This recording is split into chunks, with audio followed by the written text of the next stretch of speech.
Hello students, welcome back to my YouTube channel SP learning hub.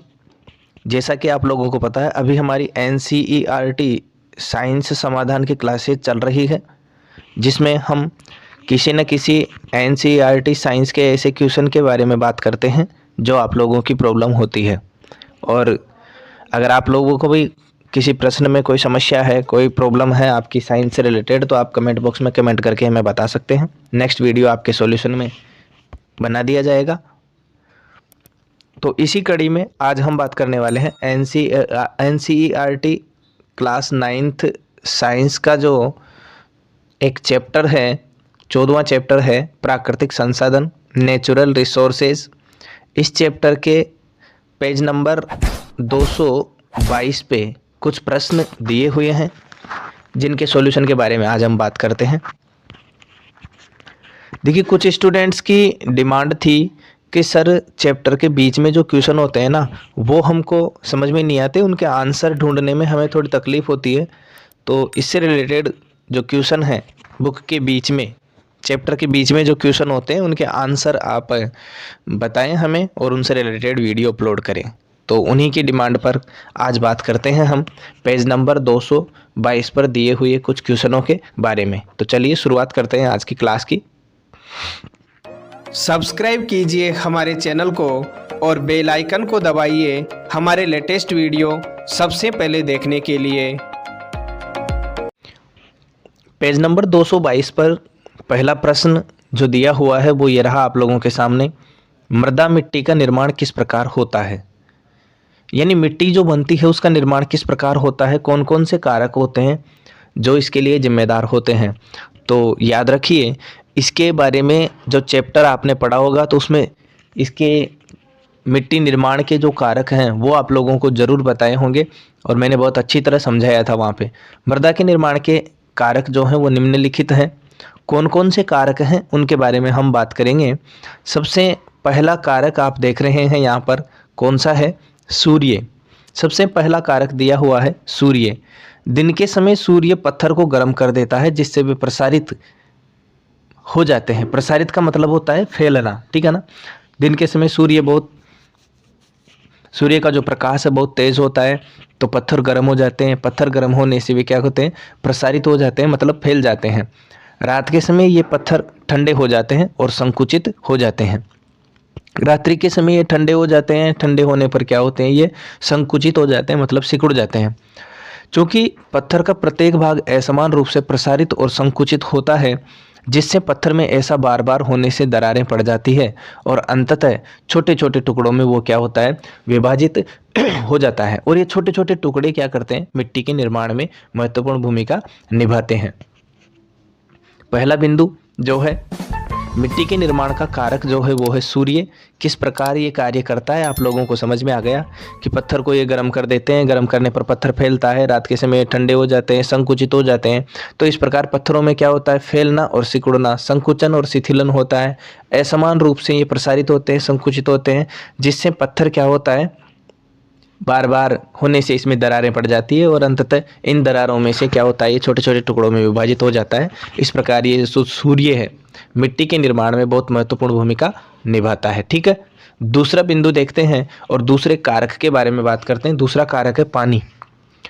पत्थरों की दरार में जल भरने तथा बाद में जम जाने पर दरारें अधिक चौड़ी होती है। मान लीजिए जैसे ये कोई पत्थर है और इस पत्थर में यहाँ पर क्या है? एक दरार हो जाती है, ये दरार हो गई। अब यहाँ पर जैसे यहाँ पानी भर गया इस दरार में, और पानी भरने पर अधिक चौड़ी हो जाएगी ये, और ये जम जाएगा पानी जम जाएगा, तो ये दरार क्या होगा? ये चौड़ी होके फिक्स हो जाएगी ऐसे, ठीक है ना। ऐसे इधर प्रसारित हो जाएगा थोड़ा यहाँ से। बहता जल कठोर पत्थरों को भी तोड़ देता है। ये आपको पता है कि नदियों में पानी बहता है तो उसमें मिट्टी निर्मित होती है, पत्थर लुढ़कते लुढ़कते टूटते हुए गोल हो जाते हैं, उन्हें अपने साथ बहा ले जाता है। बिल्कुल, ये पत्थर आपस में टकराकर छोटे छोटे कणों में बदल जाते हैं और जल पत्थरों के इन कणों को अपने साथ ले जाता है और आगे निक्षेपित कर देता है, जिससे मृदा का क्या होता है? निर्माण होता है। आपने देखा होगा कि जैसे कोई पत्थर है, पत्थर में दरार हो जाती है, दरार में क्या होता है? जल भर जाता है। अब जैसे ही मौसम ठंडा होता है, तापमान कम हो जाता है, तो ये जम जाता है। जम जाने पर दरारें क्या होगी? अधिक चौड़ी हो जाएगी। बहता जल कठोर पत्थरों को भी क्या करता है? तोड़ देता है। इस बारे में आप जानते हैं। तथा उन्हें अपने साथ बहा के ले जाता है। ये पत्थर आपस में टकराते हैं, टकराकर छोटे छोटे कणों में बदल जाते हैं। जब जल का बहाव होता है तो इन छोटे छोटे कणों को अपने साथ जल ले जाता है और आगे निक्षेपित कर देता है, जिससे किसका निर्माण होता है? मृदा का निर्माण होता है। ठीक है, ये दो बिंदु आप लोगों को समझ में आ गए। दो कारक जो हैं सूर्य और पानी महत्वपूर्ण कारक है मिट्टी के निर्माण में। अगला कारक आप देखते हैं, अगला जो तीसरा कारक है जिसके बारे में हम बात करने वाले हैं, तीसरा कारक आप लोगों के सामने आता है वायु। यानी जल की भांति तेज हवाएं भी पत्थरों को तोड़ देती है। पत्थर एक दूसरे से टकराने के कारण टूटते हैं और वायु जल की ही तरह बालू को एक स्थान से दूसरे स्थान तक उड़ा ले जाती है। जैसे जल की भांति बहुत तेज हवाएं चली, मान लीजिए ये आपका मकान है, मकान के ऊपर आपने क्या कर रखा है? चादर डाल रखे हैं, पट्टी नहीं है। अब चादरों के ऊपर आपको पता है पत्थर रखेंगे आप, ठीक है, बहुत तेज आंधी आई, आंधी आने पर चादर उड़ गए, ये पत्थर आपस में टकराएंगे और टकराने पर क्या होगा? इनसे छोटे छोटे कण निर्मित होंगे, जो कण क्या करेंगे? मिट्टी के निर्माण में सहायता करेंगे। यानी ये अंत में जाके कहाँ मिलेंगे? मिट्टी में मिल जाएंगे और इनसे मिट्टी निर्मित हो जाएगी। तो इससे भी स्पष्ट होता है कि जो वायु है, तेज वायु, ये मिट्टी के निर्माण में भूमिका निभाती है। अब जैसे पत्थर एक दूसरे से टकराएंगे, टकराने के कारण टूटेंगे, सीधी सी बात है, उनमें चिंगारियां भी उत्पन्न होगी, छोटे छोटे कण इनसे भी वहां से उत्पन्न होंगे। वायु जल की तरह बालू को एक स्थान से दूसरे स्थान तक उड़ा ले जाती है। आपने देखा होगा रेतीले क्षेत्रों में, रेगिस्तानी क्षेत्रों में, कि वहाँ पर जैसे वायु के टीले होते हैं, तेज वायु आती है, मिट्टी के टीलों को क्या करती है? उड़ा के ले जाती है। मतलब उसको आपने देखा होगा मृदा अपरदन कहा जाता है। तो मृदा अपरदन में जो वायु होती है बालू को या मिट्टी को क्या करती है? उड़ा के ले जाती है। तो वायु जो है मिट्टी के निर्माण में महत्वपूर्ण भूमिका यहाँ पर निभा रही है। तो इस प्रकार वायु वाला जो बिंदु है आप लोगों को समझ में आ गया होगा। दूसरा बिंदु देखते हैं, चौथा, जीवित जीव। जीवित जीव जो होते हैं वो भी मिट्टी के निर्माण में महत्वपूर्ण भूमिका निभाते हैं। निभाते किस प्रकार हैं, इसके बारे में बात करते हैं। लाइकेन पत्थर की तरह उगते हैं। लाइकेन जो होते हैं पत्थर की तरह उगते हैं। वे एक पदार्थ छोड़ते हैं जो पत्थर की सतह को चूर्ण के समान कर देता है। मतलब ये जो लाइकेन होते हैं पत्थर की तरह उगते हैं, मतलब पत्थर की तरह या पत्थर की सतह पर उगते हैं। पत्थर की सतह पर उगते हैं। जैसे मान लो यहाँ पर कोई पत्थर पड़ा हुआ है, बहुत बड़ी शिला है जिसके ऊपर यहाँ लाइकेन उग जाएंगे। अब लाइकेन उग के क्या करते हैं? लाइकेन एक ऐसा पदार्थ स्रावित करते हैं जो इसकी पत्थर की सतह को, जैसे यहाँ पर ये लाइकेन है तो इसके नीचे की जो सतह है इसको क्या करेगा? ये चूर्ण के समान कर देगा तथा मृदा की एक पतली परत का निर्माण कर देता है। चूर्ण के समान करेगा पत्थर को, और पत्थर को चूर्ण के समान करके इसको किस में परिवर्तित कर देगा? मृदा यानी मिट्टी में परिवर्तित कर देगा, मृदा में परिवर्तित कर देगा। इस सतह पर मोस जैसे दूसरे छोटे पौधे उगने लगते हैं। अब जैसे ही ये मिट्टी की तरह होगी तो क्या करते हैं? मोस जो होते हैं, छोटे घास के जैसे छोटे पादप होते हैं, वो इस मृदा में नमी देख के दूसरे छोटे पौधे इसमें उगने लगेंगे और ये पत्थर को और अधिक तोड़ देंगे। जैसे ही ये मिट्टी में ये उगेंगे तो इनकी जड़ें इस पत्थर में चली जाएगी और पत्थर में जाके जड़ें जैसे ही वृद्धि करेगी तो इस पत्थर के ऊपर दबाव बनेगा, अंदर से बाहर की तरफ ये प्रसारित होगा तो ये टूटेंगे। कभी कभी बड़े पेड़ों की मूलें दरारों में चली जाती है जो इसे चौड़ा कर देती है और पत्थर क्या होता है? टूट जाता है। तो जीवित जीव भी देखो, जीवित जीव भी मिट्टी के निर्माण में बहुत महत्वपूर्ण भूमिका निभाते हैं, यह आपने अभी देखा है। ठीक है, तो जीवित जीव में सबसे मुख्य भूमिका निभाई लाइकेन ने। पत्थर की सतह पर ये उगते हैं। ये तरह लिखा हुआ है, इसको आप पत्थर की सतह पढ़ेंगे ना, तरह को सतह, ठीक है ना, सतह। और ये एक पदार्थ भी छोड़ते हैं जो पत्थर को चूर्ण के समान परिवर्तित कर देता है।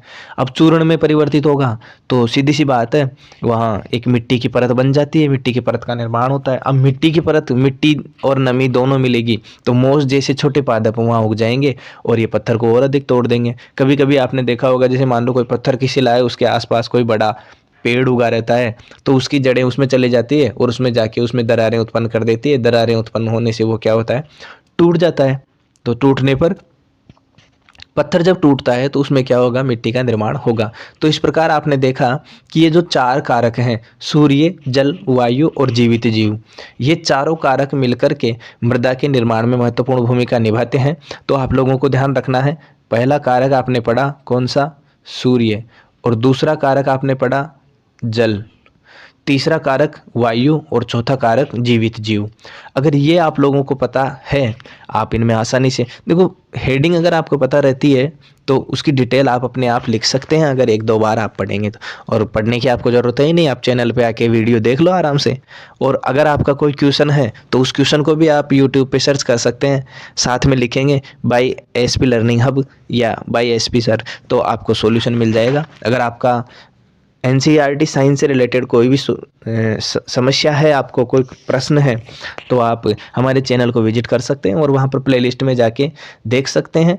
एनसीईआरटी समाधान कक्षा 7, 8, 9, 10 के नाम से प्लेलिस्ट बनी हुई है अलग अलग, किसी भी प्लेलिस्ट में जाके आप देख सकते हैं। आई होप वीडियो आप लोगों को अच्छा लगा होगा, क्लास आप लोगों को समझ में आई होगी। अगर वीडियो अच्छा लगता है तो वीडियो को लाइक करो, अपने दोस्तों में शेयर करो और चैनल को सब्सक्राइब करके राइट साइड में जो बेल का आइकन है उसको दबा दो, ताकि जैसे ही नेक्स्ट वीडियो अपलोड होता है तो उसकी सूचना आप तक आसानी से पहुंच जाए। और हाँ, अगर आपने अभी बेल आइकन नहीं दबाया तो बेल आइकन दबा दो। वीडियो कैसा लगा कमेंट बॉक्स में कमेंट करके ज़रूर बताएं। मिलते हैं नेक्स्ट क्लास में, तब तक के लिए धन्यवाद। राधे राधे, जय हिंद, वंदे मातरम।